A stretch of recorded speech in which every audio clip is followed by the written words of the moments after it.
Livro 1. O Caminho dos Reis. 4.500 anos depois.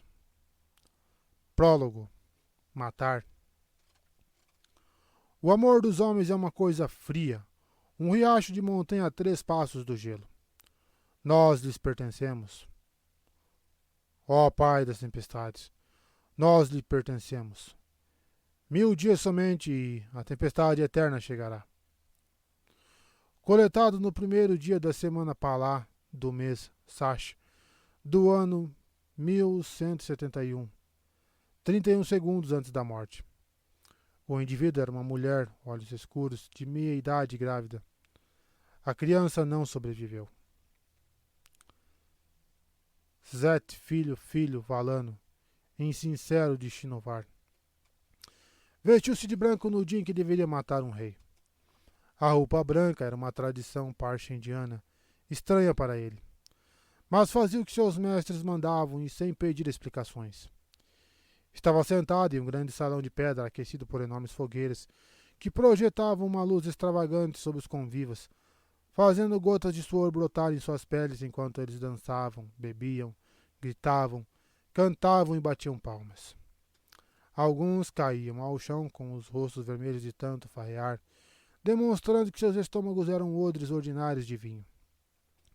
Pareciam mortos, pelo menos até que seus amigos os carregassem para fora do salão até seus leitos. Zet não se movia ao som dos tambores, nem bebia o vinho cor de safira, nem se levantava para dançar. Permanecia sentado em um banco ao fundo, como um criado imóvel vestido de branco. Durante a celebração da assinatura do tratado, poucos repararam nele. Era apenas um criado, e os chinos eram fáceis de se ignorar. Quase todos ali no Oriente consideravam o povo de Sizef dócil e inofensivo. Geralmente tinham razão. Os percussionistas iniciaram um novo ritmo. As batidas ressoavam nos ouvidos de Zef como um quarteto de corações pulsantes, bombeando ondas de sangue invisível através do recinto. Os mestres de Zef, vistos desdenhosamente como selvagens por alguns reinos mais civilizados, estavam sentados às suas próprias mesas. Eram homens de pele preta como azeviche com estrias vermelhas. Eram chamados de Parche-indianos, primos do povo mais dócil e servil conhecido como Parche-mano na maior parte do mundo. Uma singularidade. Eles não chamavam a si mesmos de Parche-indianos. Esse era o nome que os aletianos lhes deram. Significava algo como Parche-manos que raciocinam. Nenhum dos lados parecia ver isso como um insulto. Os parche-indianos haviam trazido os músicos. Os aletianos, olhos claros, a princípio se mostraram hesitantes. Para eles, tambores eram instrumentos rudimentares da plebe olhos escuros. Mas o vinho era um grande assassino de tradições e decoro, e agora a elite aletiana já dançava com abandono. Zef se levantou e começou a abrir o caminho em meio ao salão. A festança durara bastante tempo, até o rei já se retirara horas antes. Mas muitos ainda celebravam. Zef se viu forçado a contornar Dalinar Colim, o irmão do rei, que se aboletara, bêbado, em uma pequena mesa. Velho, mas de compleição robusta, o homem afastava todos que tentavam encorajá-lo a ir para a cama. Onde estaria Jasna, a filha do rei? Elrocar, filho e herdeiro, estava sentado a uma mesa alta, presidindo a festa na ausência do pai. Conversava com 2 homens, um azistiano de pele escura, que tinha uma estranha mancha clara em uma das bochechas. O outro, de aparência litiana, era mais magro e não parava de olhar por cima do ombro. Os companheiros do herdeiro não tinham importância. Mantendo distância deles, Zef caminhou rente à parede do salão e se aproximou dos percussionistas. Espranos de música percorriam o ar ao redor deles.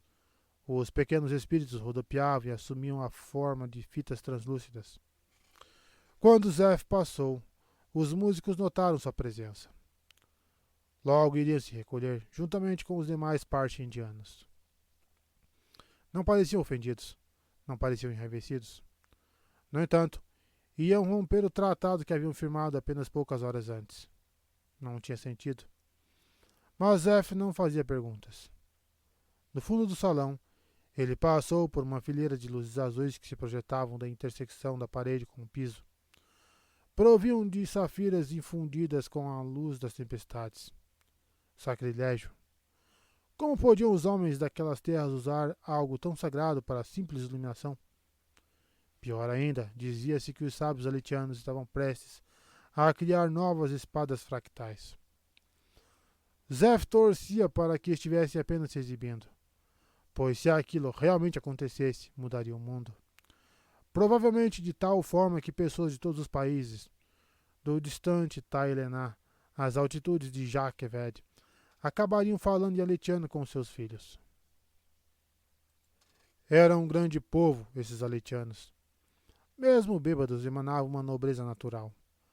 Altos e bem constituídos, os homens trajavam casacos de seda escura, abotoados nas laterais do peito e meticulosamente ornamentados com ouro ou prata. Todos pareciam generais em um campo de batalha. As mulheres eram ainda mais esplêndidas. Usavam grandes vestidos de seda bem ajustados, cujas cores vivas contrastavam com as tonalidades escuras preferidas pelos homens. A manga esquerda de cada vestido era mais longa que a direita, recobrindo a mão. As aletianas tinham um estranho senso de decoro. Seus cabelos muito escuros eram presos no alto em coques ou tranças intrincadas. Frequentemente elas os entrelaçavam com fitas ou ornamentos de ouro, além de pedras preciosas que irradiavam luz. Lindas, profanas mais lindas. Zef deixou o salão do banquete. No corredor, passou pela porta do recinto onde se realizava a festa dos mendigos. Era uma tradição aletiana. Um banquete para os homens e mulheres mais pobres da cidade, complementando o que era oferecido ao rei e seus convivas. Um homem de barba longa e grisalha estava estirado junto à porta, sorrindo tolamente. Se devido ao vinho ou a uma mente fraca, Zef não sabia dizer. "Você me viu?" perguntou o homem, a voz pastosa. Depois riu, começou a falar baboseiras e estendeu a mão para um odre de vinho. Então era mesmo a bebida. Seguindo em frente, Zef passou por uma fileira de estátuas representando os 10 arautos da antiga teologia Vorin. Nossa, que nomezinhos agora, hein? Zerezef, Ish, Kelek, Talenelat. Ele os contou um a um e percebeu que só havia 9 ali. Claramente faltava um. Por que a estátua de Shalash fora removida? Diziam que o rei Gavilar era muito devotado à fé Vorin, excessivamente devotado, segundo alguns. A certa altura, o corredor fez uma curva para a direita, acompanhando o perímetro do palácio abobadado. Zef estava no andar do rei, o segundo, cercado por paredes, teto e piso de pedras. Um sacrilégio. Mas o que ele podia fazer? Era um insincero. Fazia o que seus mestres mandavam. Naquele dia, isso incluía vestir-se de branco. Calça branca larga atada na cintura com uma corda e uma camisa translúcida de mangas compridas, aberta na frente. Roupas brancas para um assassino era uma tradição entre os parti-indianos. Embora Zef não tivesse perguntado, seus mestres tinham lhe explicado o motivo. Branco para ser ousado. Branco para não se confundir com a noite. Branco para alertar. Pois, se fosse assassinar um homem, ele tinha o direito de vê-lo se aproximando. Zef dobrou novamente à direita, seguindo em direção aos aposentos do rei. Tochas queimavam nas paredes, produzindo uma luz que ele achou insatisfatória, como um caldo ralo após um longo jejum. Esprenos de chamas dançavam ao redor de cada uma como grandes insetos feitos de luz solidificada. As tochas eram inúteis para Zef. Ele tateou sua bolsa para pegar as esferas lá dentro, mas hesitou quando viu luzes azuis à frente. Eram 2 lanternas de luz das tempestades presas à parede, com brilhantes safiras em seu centro. Zef se adiantou e estendeu a mão para o vidro que recobria uma das gemas. "Você aí!" gritou uma voz em aletiano. 2 guardas estavam postados na intersecção. Vigilância dupla, pois havia selvagens em Colinar naquela noite. Verdade que os selvagens agora eram supostos aliados, mas alianças podiam ser muito superficiais. Aquela não duraria mais 1 hora. Os 2 guardas se aproximaram, segurando lanças. Não sendo olhos claros, eram proibidos de usar espadas. Mas suas armaduras peitorais azuis eram ornamentadas, assim como seus elmos. Podiam ser olhos escuros, mas eram cidadãos eminentes com posição de destaque na guarda real. Parando a poucos passos, o guarda à frente fez um gesto com a lança. Vá embora, aqui não é lugar para você. Ele tinha a pele bronzeada de aletiano e um fino bigode lhe contornava a boca, transformando-se em barba logo abaixo. Zeph não se moveu. E então, disse o guarda, o que está esperando? Zeph inspirou profundamente, absorvendo luz das tempestades, que fluiu para seu corpo das safiras gêmeas nas paredes, sugada por sua profunda inalação.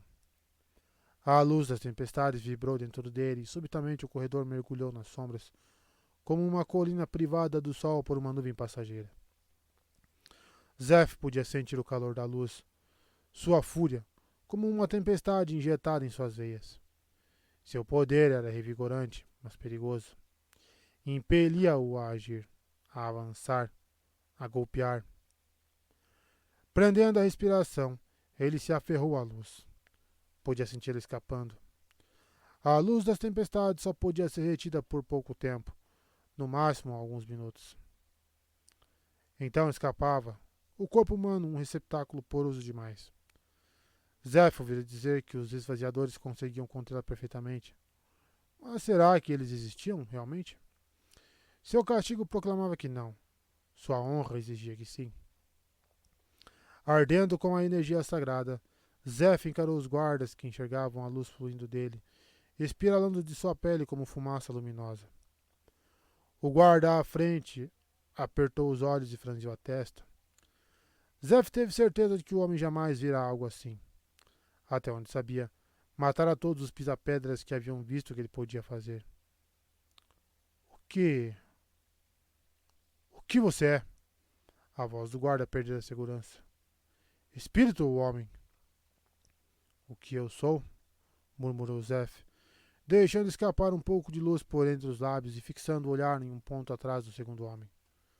Sou alguém que lamenta muito. Zeph piscou e se projetou para aquele ponto distante.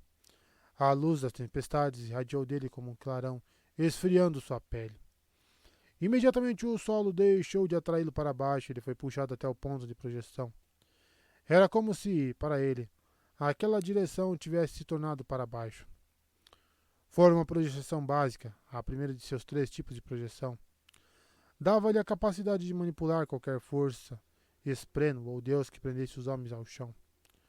Com aquela projeção, ele conseguia ligar pessoas ou objetos diferentes a superfícies ou direções. Da perspectiva de Zeph, o corredor era agora um poço profundo no qual estava caindo, enquanto os 2 guardas estavam em uma das laterais. Ambos ficaram perplexos quando foram atingidos na cara pelos pés de Zeph e derrubados.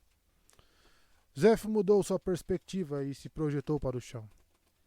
A luz escapava dele. O chão do corredor se tornou embaixo novamente, e ele aterrissou entre os 2 guardas, as roupas crepitando e soltando flocos de gelo. Ele se ergueu e iniciou o processo de convocar sua espada fractal. Um dos guardas tateou em busca da própria lança. Zeph estendeu a mão, tocou o ombro do soldado e levantou os olhos. Focalizando um ponto acima, forçou a luz para fora de si e para dentro do corpo do guarda, projetando o pobre homem ao teto. O guarda gritou de surpresa quando, acima, para ele, virou abaixo.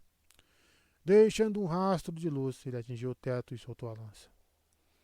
Como a arma não fora especialmente projetada, caiu ruidosamente no chão, ao lado de Zeph. Matar. Matar era o maior dos pecados. Entretanto, ali estava Zeph, insincero, caminhando profanamente por pedras usadas para construir. E isso nunca terminava. Em sua condição de insincero, havia uma única vida que ele estava proibido de tirar: a própria. A 10ª batida de seu coração, a espada fractal surgiu em sua mão. Materializou-se como uma névoa solidificada, com gotas d'água sobre o metal da lâmina. Sua espada fractal era longa e fina, com 2 gumes, menor que a maioria das outras. Com um movimento largo que entalhou uma linha no chão de pedra, Zeph decepou o pescoço do segundo guarda. Como sempre, a espada fractal matava de modo estranho. Embora cortasse facilmente pedra, aço e qualquer material inanimado, o metal parecia se esfumar quando tocava a pele viva. A lâmina atravessou o pescoço do guarda sem deixar marcas, mas tão logo o movimento se completou, os olhos do homem começaram a fumegar e arder. Por fim, escureceram, murcharam, e ele caiu para a frente, morto. Uma espada fractal não cortava a carne viva, amputava a alma em si. Acima, o primeiro guarda arquejou. Conseguira se levantar, ainda que seus pés estivessem plantados no teto do corredor. Fractário! Gritou ele. Um fractário está atacando as dependências do rei. As armas! Finalmente, pensou Zeph. Os guardas não estavam familiarizados com o uso que Zeph fazia da luz das tempestades, mas reconheciam uma espada fractal. Zeph se abaixou e pegou a lança caída do guarda. Ao fazer isso, liberou o ar que estava prendendo desde que absorvera a luz.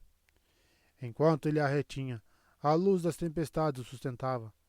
Mas como 2 lanternas não continham uma grande quantidade, ele logo precisaria inspirar mais.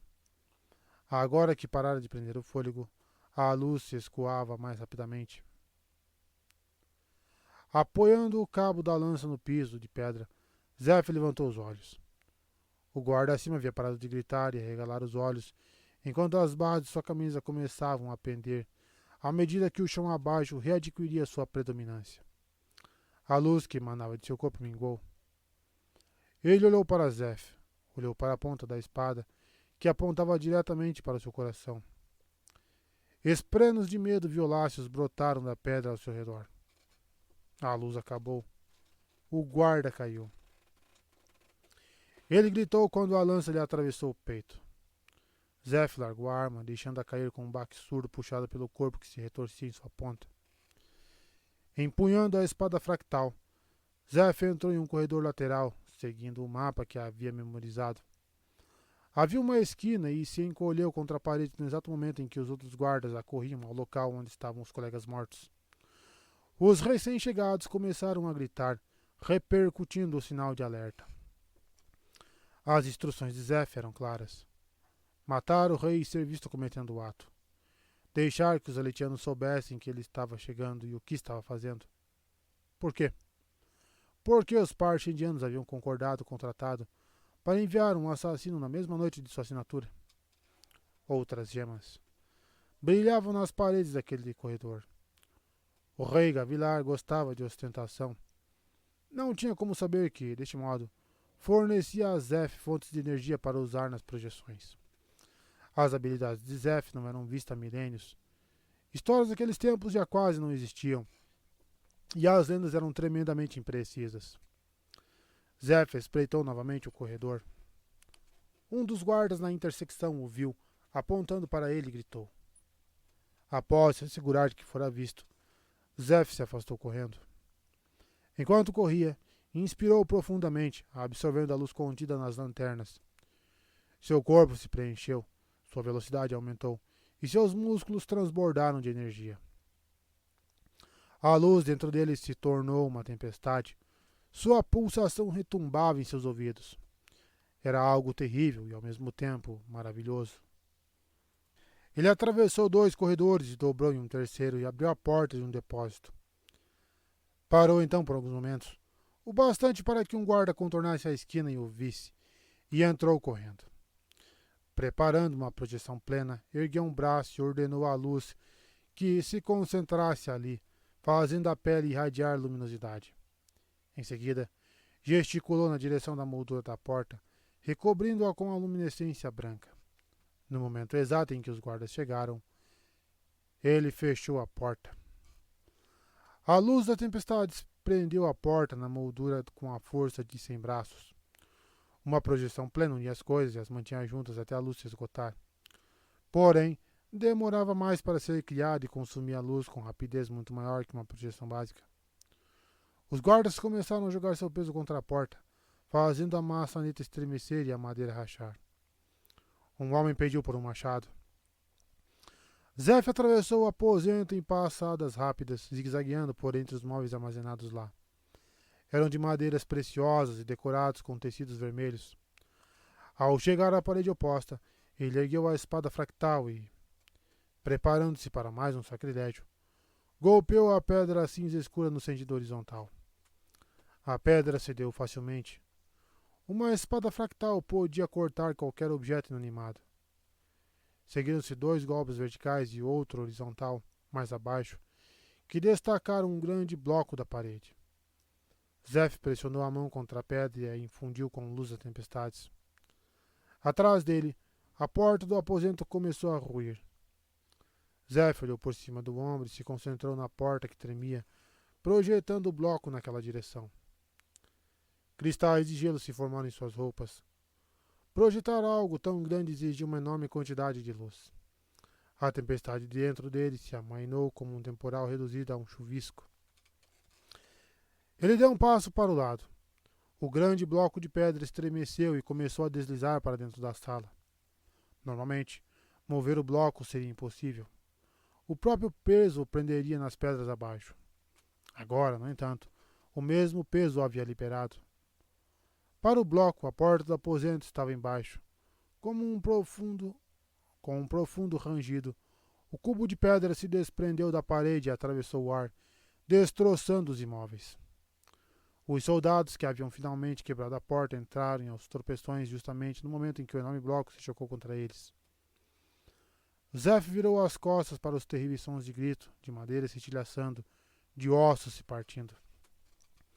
Abaixando-se, passou pelo buraco e entrou no corredor ao lado. Caminhou devagar, absorvendo luz das lâmpadas pelas quais passava, bombeando-a para dentro de si e reestocando tempestade em seu corpo. À medida que a luz das lâmpadas minguava, o corredor escurecia. Ao fundo, havia uma porta grossa de madeira. Quando ele se aproximou, pequenos esprenos de medo, sob a forma de viscosos globos purpúreos, começaram a se soltar das paredes e a se dirigir para a porta. Estavam sendo atraídos pelo medo sentido do outro lado. Que será que está o de esprenos, hein? Zef abriu a porta e entrou no último corredor que levava aos aposentos do rei. Altos vasos de cerâmica vermelha ladeavam a passagem, intercalados por soldados nervosos. No centro, um tapete longo e estreito, vermelho como um rio de sangue. Sem esperar que Zef se aproximasse, os lanceiros à frente deram uma breve corrida e ergueram suas curtas lanças de arremesso. Zef bateu com a mão em um dos umbrais da porta e introduziu luz das tempestades na moldura, utilizando o terceiro e o último tipo de projeção, a projeção reversa. Esta funcionava de modo diferente das outras duas. Não fez a moldura da porta emitir luz das tempestades. Na verdade, pareceu sugar a luz circundante, o que lhe conferiu uma estranha obscuridade.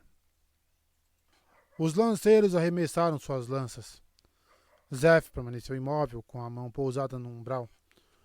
Uma projeção reversa requeria um contato constante, mas consumia relativamente pouca luz. Enquanto estivesse em efeito, tudo que se aproximasse dele, sobretudo objetos mais leves, era atraído, em vez disso, para a projeção. As lanças mudaram de rumo em pleno ar, desviando-se de Zef e colidindo contra a moldura da porta.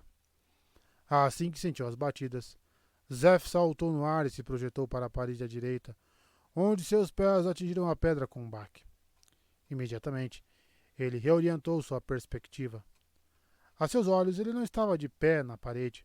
Os soldados que estavam, com o tapete vermelho de sangue se estendendo entre eles como uma longa tapeçaria. Zef disparou pelo corredor, desferindo golpes com sua espada fractal, varando os pescoços de 2 dos homens que haviam lhe arremessado lanças. Eles desabaram no chão com os olhos queimados. Outros guardas no corredor entraram em pânico. Alguns tentaram atacá-lo, outros gritaram pedindo ajuda e outros fugiram dele. Os atacantes estavam em apuros, desorientados pela estranheza de tentar atacar alguém de pé na parede. Zeph cortou mais alguns, saltou no ar, rodopiou e se projetou de novo para o chão.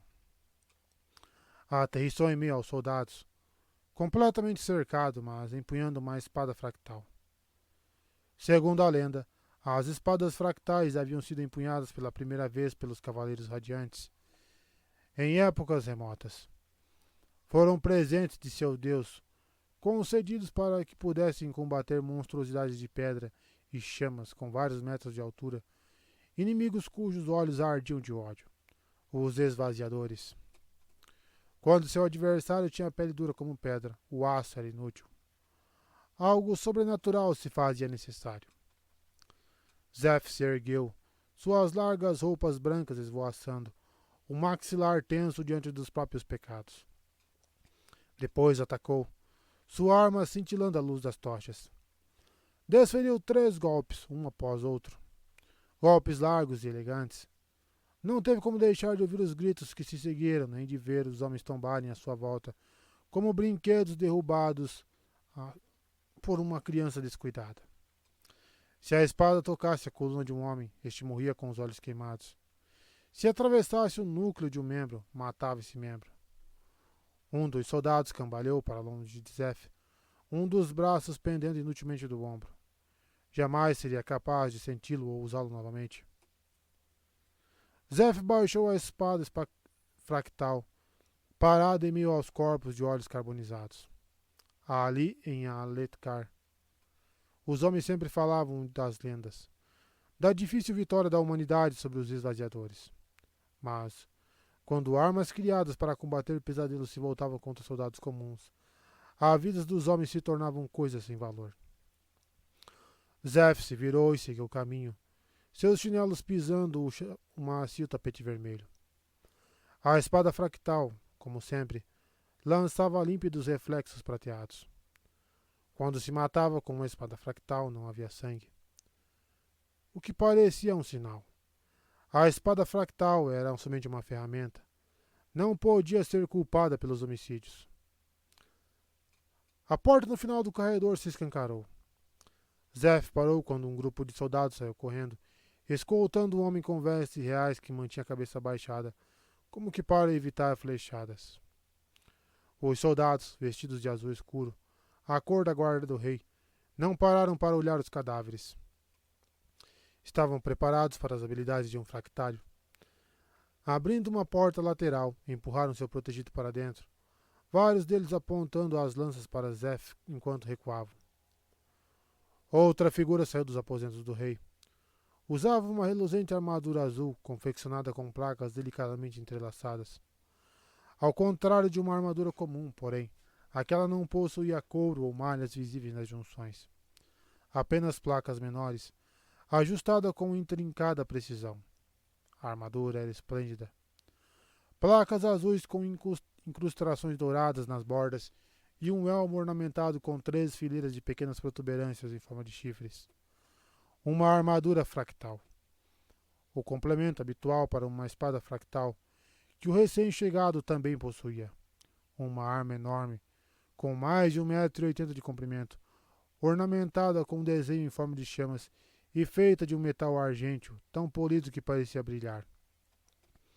Uma arma projetada para matar deuses sombrios, uma versão maior da que Zeph segurava. Zeph hesitou. Não reconhecia a armadura. Não fora avisado de que seria incumbido desta tarefa, nem de possuir de tempo adequado para memorizar os diversos tipos de armaduras e espadas que os aletianos possuíam. Mas teria que se encarregar daquele fractário antes de perseguir o rei. Não podia deixar tal inimigo para trás.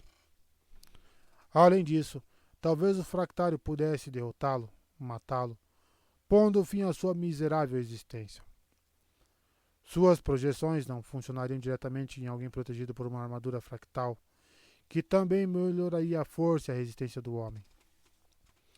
A honra de Zeph não lhe permitiria trair sua missão e procurar a morte, mas caso acontecesse, seria bem-vinda. O Fractário atacou. Zeph se projetou para a lateral do corredor e, dando um salto mortal, aterrissou na parede.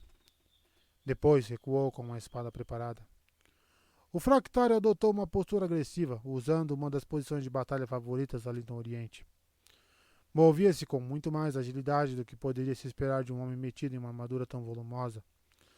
A armadura fractal era uma ferramenta extraordinária, tão antiga e mágica quanto as espadas que complementava. Zeph não possuía uma armadura, nem gostaria. Suas projeções interferiam com as gemas que alimentavam a armadura fractal, e ele tinha que escolher entre uma coisa e a outra. O fractário golpeou. Zeph pulou para o lado e se projetou para o teto quando a espada do adversário atingiu a parede. Sentindo a emoção da luta, Zeph avançou e golpeou para baixo, tentando acertar o elmo do fractário. O homem se esquivou, caindo de joelhos, e a espada fractal de Zeph cortou apenas o ar. Zeph pulou para trás quando o fractário deu uma estocada para cima, rasgando o teto, e depois se virou para ele quando Zeph disparou ao longo do teto. Como era de se esperar, o fractário tentou acertá-lo de novo.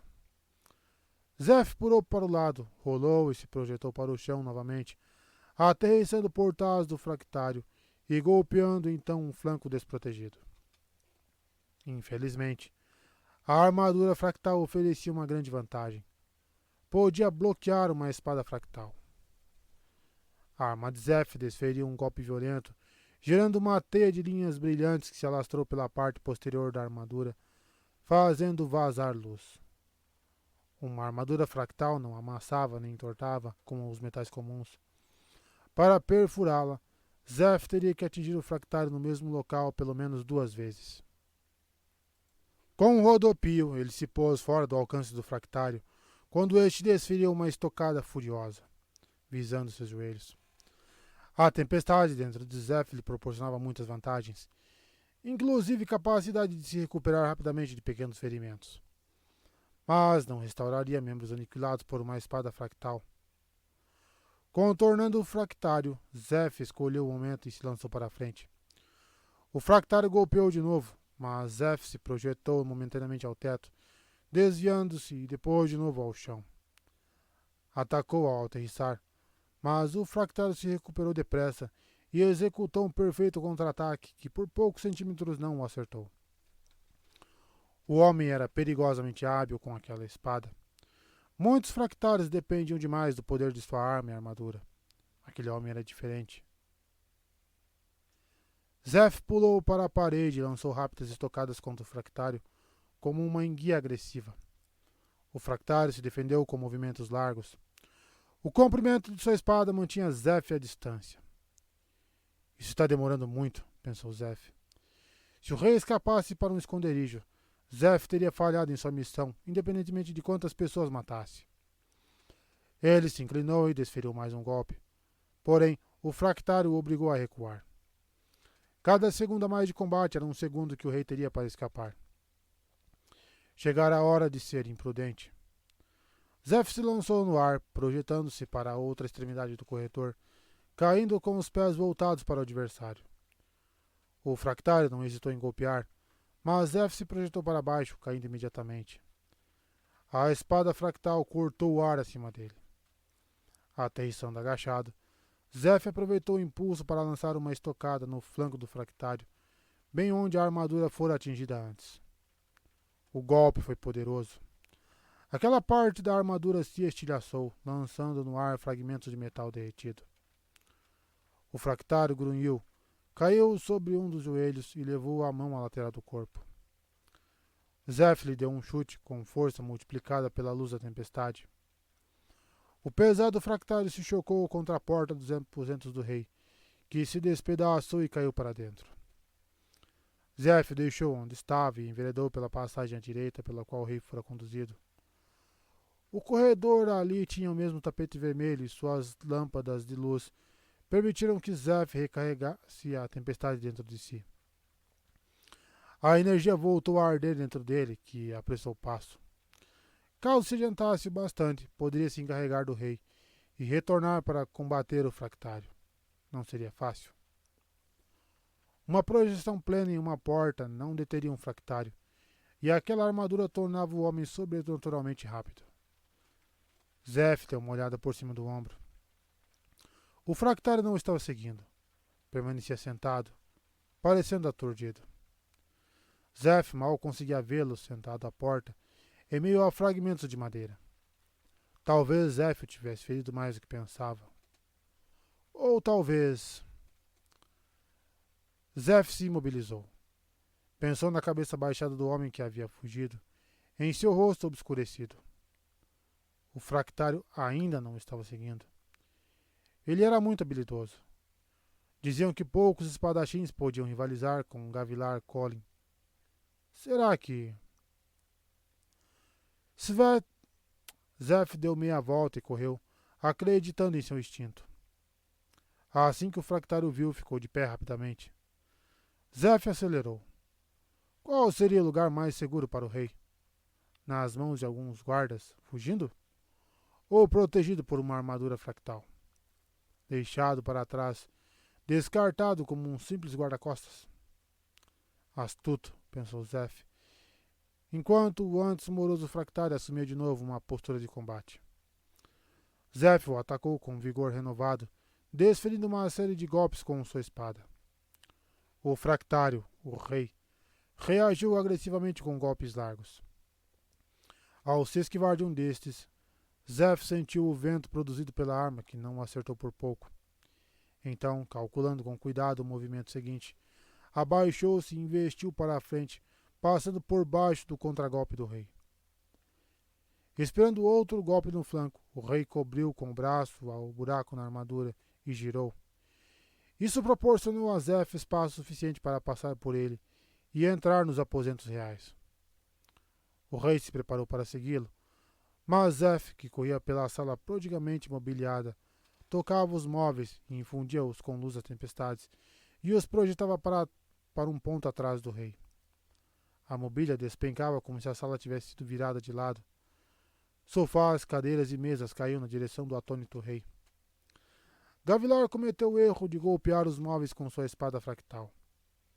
A arma atravessou facilmente um grande divã, mas os pedaços ainda o atingiram, fazendo-o cambalear. Um tamborete o atingiu em seguida e o arremessou ao chão. Gavilar girou para fora do caminho dos móveis e avançou, com a armadura vertendo jorros de luz pelas partes rachadas. Reunindo todas as suas forças, Zeph deu um pulo, projetando-se para trás e para a direita enquanto o rei se aproximava. Desviando-se de um golpe, lançou-se para a frente com duas projeções básicas em sequência. Luz das tempestades emanou de seu corpo, congelando suas roupas, enquanto era atraído na direção do rei 2 vezes mais rápido que uma queda normal. A postura do rei demonstrou sua surpresa quando Zeph parou em pleno ar, e então se lançou contra ele, golpeando. Ele acertou o elmo do rei. Depois, imediatamente projetou-se para cima, caindo com força no teto de pedra. De tanto se projetar em muitas direções e muito rapidamente, seu corpo perdera o sentido de orientação, tornando difícil uma aterrissagem graciosa. Cambaleante, ele se pôs de pé. Abaixo, o rei recuou, tentando se posicionar para atacar. Seu elmo estava quebrado, vazando luz. Adotando uma postura defensiva e protegendo a lateral perfurada, ele deu uma estocada na direção do teto, usando apenas uma das mãos. Imediatamente, Zeph se projetou para baixo, julgando que o ataque do rei o impediria de recolher a espada a tempo. Zeph subestimou o oponente. O rei aceitou o golpe de Zeph, confiando em seu elmo para absorvê-lo. Quando Zeph atingiu o elmo pela segunda vez e o despedaçou, Gavilar lhe desferiu um soco no rosto com a mão livre, recoberta pela manopla. A luz ofuscante relampejou nos olhos de Zeph, em contraponto com a súbita agonia que explodiu em seu rosto. Sua visão começou a falhar e tudo se anuviou. Dor. Tanta dor. Zeph gritou, perdendo luz das tempestades velozmente e se chocando contra alguma coisa dura. As portas da sacada. Mais dores percorreram seu ombro, como se 100 adagas lhe tivessem sido cravadas.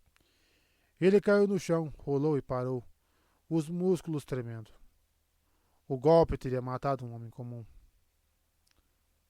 Não há tempo para a dor. Não há tempo para a dor. Não há tempo para a dor. Ele piscou e balançou a cabeça. O mundo estava escuro e desfocado. Teria perdido a visão? Não. Estava escuro lá fora. Ele estava na sacada de madeira. A força do soco o arremessara através das portas. Ruídos surdos, passos pesados. O fractário. Cambaleando e com a visão turva, Zeph se pôs de pé. Sangue escorria de seu rosto. Luz das tempestades fluía de sua pele, cegando seu olho esquerdo. A luz ia curá-lo, se possível. Ele sentiu o queixo deslocado. Estaria quebrado? Ele largou a espada fractal. Uma sombra oscilante se moveu à sua frente. A armadura do fractário perdera tanta luz que o rei tinha problemas para caminhar. Mas estava se aproximando. Zeph gritou e se ajoelhou, infundindo luz na sacada de madeira e a projetando para baixo. O ar se congelou à sua volta. A tempestade bramiu, correndo por seus braços e entrando na madeira. Ele a projetou para baixo novamente e depois repetiu o processo. Quando o Gavilar pisou na sacada, Zeph a projetou pela 4ª vez. A sacada estremeceu sob o peso adicional. A madeira estalou e envergou. O fractário hesitou. Zeph repetiu a projeção pela 5ª vez. Os suportes da sacada quebraram e a estrutura inteira se desprendeu do prédio. Zeph deu um grito, apesar da mandíbula quebrada, e usou seu último quinhão de luz das tempestades para se projetar à lateral do prédio. Passando pelo atônito fractário, ele alcançou a parede e rolou.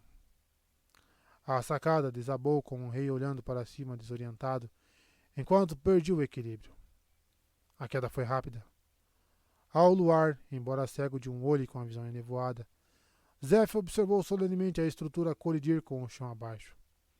A parede do palácio tremeu e o estrondo de madeira quebrada ecoou nos prédios vizinhos. Ainda na lateral do prédio, Zeph gemeu e se levantou. Sentia-se fraco. Usara a luz das tempestades depressa demais, extenuando seu corpo. Mal conseguindo permanecer de pé, ele desceu cambaleante pela parede, aproximando-se dos escombros. O rei respirava com dificuldade. A armadura fractal protegeria um homem de uma queda como aquela, mas um grande pedaço de madeira ensanguentada despontava de um dos flancos de Gavilar. Havia-lhe trespassado o corpo no lugar em que Zeph quebrara a armadura antes. Zeph se ajoelhou e examinou o rosto do homem, crispado de dor. Traços fortes. Queixo quebrado, barba negra entremeada de frios brancos. Acho que é frios brancos, hein? Notáveis olhos verdes claros. Gavilar Collin. Eu esperava sua vinda, disse o rei entre arquejos. Zeph tateou por baixo da armadura do homem em busca das correias. Soltou-as e removeu a armadura, expondo as gemas que havia no interior. 2 estavam quebradas e apagadas. 3 ainda brilhavam. Entorpecido, Zeph respirou fundo, absorvendo a luz. A tempestade se desencadeou novamente. Mais luz emanou da lateral de seu rosto, regenerando a pele e os ossos danificados. A dor ainda era grande. A cura pela luz da tempestade estava longe de ser instantânea. Horas se passariam antes que ele se recuperasse. O rei tossiu. Pode dizer a Taidakar que ele chegou tarde demais. Eu não sei quem é esse, disse Zeph enquanto se levantava. Seu queixo quebrado o impedia de pronunciar corretamente as palavras. Ele estendeu a mão para o lado e reconvocou sua espada fractal. O rei franziu a testa. Então quem? Restares? Sadeas? Nunca pensei. Meus mestres são os parchendianos, disse Zeph. Após 10 batidas do coração, a espada surgiu em sua mão, úmida de condensação. Os Parchendianos? Isso não faz sentido. Gavilar tossiu e, com a mão trêmula, remexeu em um bolso na altura do peito. Dali retirou uma pequena esfera cristalina presa em uma corrente. Pegue isso. Eles não podem ficar com isso. Ele parecia atordoado. Diga. Diga, meu irmão. Ele precisa encontrar as palavras mais importantes que um homem pode dizer. Gavilar ficou imóvel. Zef hesitou, mas se ajoelhou e pegou a esfera. Era estranha, diferente de tudo o que já vira. Embora fosse totalmente escura, de alguma forma parecia brilhar, como uma luz negra. Os Parchendianos? Disse Gavilar. Isso não faz sentido. Nada faz sentido, murmurou Zef, guardando a estranha esfera. Tudo está se desfazendo. Sinto muito, rei dos Aletianos, mas duvido que você se importe. Não mais. Ele se pôs de pé. Você não vai ter que assistir ao fim do mundo junto com o resto de nós. Ao lado do corpo do rei, sua espada fractal se materializou da bruma, caindo com estrépito sobre as pedras, agora que seu mestre estava morto. Valia uma fortuna. Reinos haviam caído em batalhas para obter uma única espada fractal. Zef ouviu gritos de alarme no interior do palácio. Tinha que ir. Mas... Diga a meu irmão. Para o povo de Zef, o pedido de um moribundo era sagrado. Ele segurou a mão do rei, mergulhou-a no sangue e a usou para escrever na madeira. Irmão, você precisa encontrar as palavras mais importantes que um homem pode dizer. Em seguida, evadiu-se na noite. Não levou a espada fractal do rei. Não teria uso para ela. A espada que portava já era maldição suficiente.